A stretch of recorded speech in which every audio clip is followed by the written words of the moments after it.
మరి ఈరోజు వాళ్ళ కుటుంబంలో మరి కూటమి ప్రభుత్వంలో భాగస్వామైనటువంటి టీజీ భరత్ గారు మినిస్టర్ అయిన 100 రోజుల ఉద్యమాల్లో ఎక్కడ కూడా స్పందించకుండా ఆదోని జిల్లా కావడంలో మరి ఈ రోజుకి నిర్లక్ష్యం వహిస్తున్న ప్రభుత్వం అందుకు కారణం ప్రధానంగా టీజీ భరత్ గారు అని చెప్పి మేము ఘంటాబద్ధంగా చెప్తున్నాం.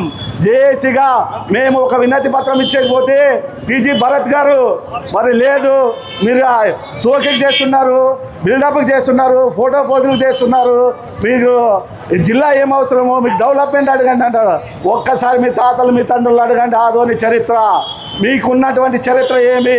ఆదోని నడిబొడ్డులో రావాల్సినటువంటి కాలువను కూడా ఆ రోజుల్లోనే ఆ కమిటీకి బంగారు ఇచ్చి మీరు ఊరు బయట కాలువను తీసుకుపోయారని చెప్పి ఆదోని ప్రజలు మిమ్మల్ని మోస్తూ ఉన్నారు.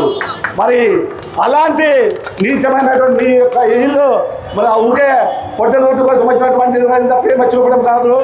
వాస్తవంగా టీజీ ఫ్యామిలీకి ఏదైనా ఆదోని మీద ప్రేమాభిమానాలు ఉంటే ఈరోజు ఆదోని జిల్లా ఉద్యమానికి సహకరించి ప్రభుత్వానికి సిఫారసు చేయండి. ఆ ప్రాంత ప్రజల కష్టాలు మాకు తెలుసు అని చెప్పి మీరు చెప్పకపోతేనేమి సాక్షాత్తు రాష్ట్ర ముఖ్యమంత్రి గారి వారసుడైనటువంటి నారా లోకేష్ గారు విద్యాశాఖ మంత్రి నేడు ఆయన మరి పరిపాలన లేని ముందు మరి ఆయన ఈ రాష్ట్రంలో ఉన్నటువంటి రాష్ట్ర వ్యాప్తంగా కూడా అన్ని ప్రాంతాల్లో ప్రజల కష్టాలు తీసుకోవడానికి ఆయన యువగల పాదయాత్ర చేపట్టిన తర్వాత ఆయన లేదని ఏదో చదువుతున్నాను మీరు రండి పైకి రండి. ఈరోజు ఇంత పెద్ద ఉద్యమానికి 100 రోజుల రిలే నిరాహార దీక్ష కార్యక్రమానికి మరి ఈ భారతదేశంలోనే బడుగు బలైన వర్గాల సమస్యల పరిష్కారానికై వాళ్ళ భాగవతాల కోసం ఎనలేని పోరాటాలు చేసినటువంటి చరిత్ర గల పార్టీ భారత కమ్యూనిస్ట్ పార్టీ సిపిఐ 100 ఏళ్ల చరిత్ర గల పార్టీ ఈరోజు 100 రోజుల దీక్షలో 100 మంది సిపిఐ నాయకులు కార్యకర్తలు కూర్చోవడం జరిగింది. ఇది ఒక చరిత్ర అని నేను భావిస్తున్నా. ఖచ్చితంగా మరి ప్రభుత్వం ఆదోని జిల్లా ప్రకటించడంలో ఏమాత్రం నిర్లక్ష్యం వహించినా ఈరోజు కుంభమేళా ఏర్పాటు చేశాము. ఆ కుంభమేళా ప్రాధాన్యత ఏమంటే కూటమి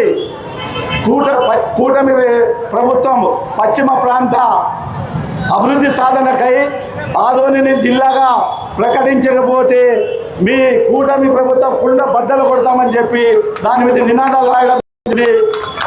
దీని సారాంశం అంతా కూడా ఒకటి.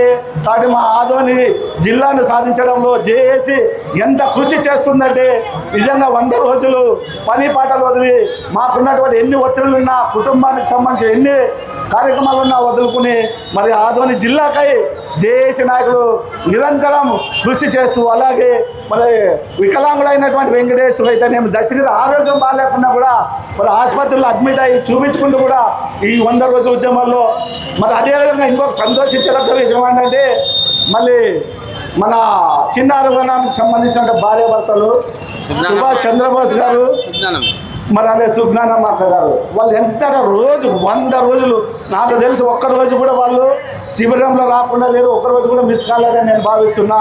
మరి అలాగే ఈ యొక్క 100 రోజుల ఉద్యమంలో కుల మతాలకు అతీతంగా ఉద్యోగ వ్యాపారస్తులు అయితేనేమి మరి అదేవిధంగా మన బార్ అసోసియేషన్లో అయితే అన్ని వర్గాలు సహకరించినందుకు మరి జేఏసీగా అందరికీ ఉద్యమ అభినందనలు తెలుస్తూ ఈ యొక్క